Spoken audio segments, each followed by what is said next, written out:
यार हनुमान जी की कुंडली में आ गया शनि। हनुमान जी बैठे थे राम सेतु रामेश्वरम में, बैठ करके राम सेतु का दर्शन कर रहे थे, राम जी का चिंतन कर रहे थे। इतने में ही शनि महाराज आए। हनुमान जी ने कहा, अरे आइए आइए आइए भगवान, आप कैसे आए? बोले भैया अब हम बोरिया बिस्तर सब लेकर के आए हैं, 7.5 साल आपके संग ही रहेंगे। 7.5 साल के लिए आती है शनि की दशा।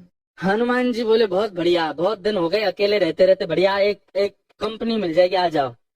तो शनि महाराज बोले, आपके कौन से अंग में विराजू मैं? बोले आपको जो बढ़िया लगता हो वहां बैठ जाओ। बोले ऊपर आप हमारे इसलिए नहीं आ सकते क्योंकि हमारा सर्वांगीण अंग राम से अंकित है, राम के ऊपर हम बैठने नहीं देंगे, हमारे इष्ट हैं वो। तो शनि बोले हम कहाँ बैठे? बोले एक काम करो, आप हमारी पूंछ पे बैठ जाओ, ये पूंछ खाली बैठी है, बढ़िया है, लहराते रहोगे पूरे दिन, बैठ जाओ। शनि की दशा हनुमान जी की पूंछ पे बैठ गई। हनुमान जी महाराज बोले मैं अपने नित्य क्रम कर सकता हूँ जो मैं रोज करता हूँ? बोले हाँ हाँ आप करिए। हनुमान जी का तो नियम था, राम सेतु का दर्शन करके फिर पूरी पृथ्वी की परिक्रमा करते थे। हनुमान जी गए महाराज पृथ्वी परिक्रमा करने, कभी पहाड़ों पे कूद जाएं, कभी समुद्र के भीतर चले जाएं, कभी आकाश में उड़ जाएं, कभी पाताल में चले जाएं, कभी आकाश में तीनों लोगों के दर्शन करके आ जाएं, साकेत प्रणाम करें, कभी अयोध्या पहुंच जाएं, फिर एक संगी हिमालय पे पहुंच जाएं, वहां जाकर के फिर कभी किसी ऋषि को प्रणाम करने चले जाएं। हनुमान जी टिकते कहाँ, वो तो घूमते ही रहते हैं। यत्र यत्र रघुनाथ कीर्तनम तत्र तत्र कृतमस्तकांजलि।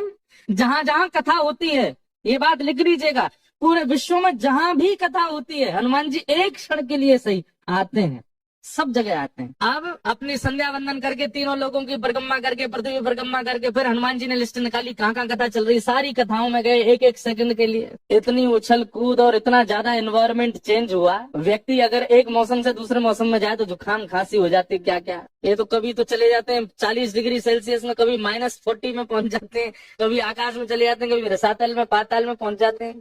7 घंटे बाद श्री हनुमान जी महाराज गंगा जी के तट पर आकर के जैसे ही बैठे, शनि महाराज लुढ़क करके गिर पड़े। बोले हाथ जोड़े तुम्हारे भैया, नहीं रहना हमको आपके साथ, आप अकेले ही रहो, नहीं रह पाएंगे। बोले 7 घंटे में आपने हमारी ये हालत कर दी, 7 साल में तो आप शनि पर ही शनि चढ़ा दोगे। तो हनुमान जी महाराज बोले भैया देखो एक बात हमारी सुनो, जिनके सिर पर राम ग्रह लगा हो, जिनके सिर पर कृष्ण ग्रह लगा हो, भूल करके भी वहां मत चले जाना, नहीं तो शनि की 7.5 शनि पे उल्टी हो जाएगी। तब सिर से शनि महाराज, कभी किसी कृष्ण भक्त पर, कभी किसी राम भक्त पर, शनि नहीं कोई ग्रह नहीं आता,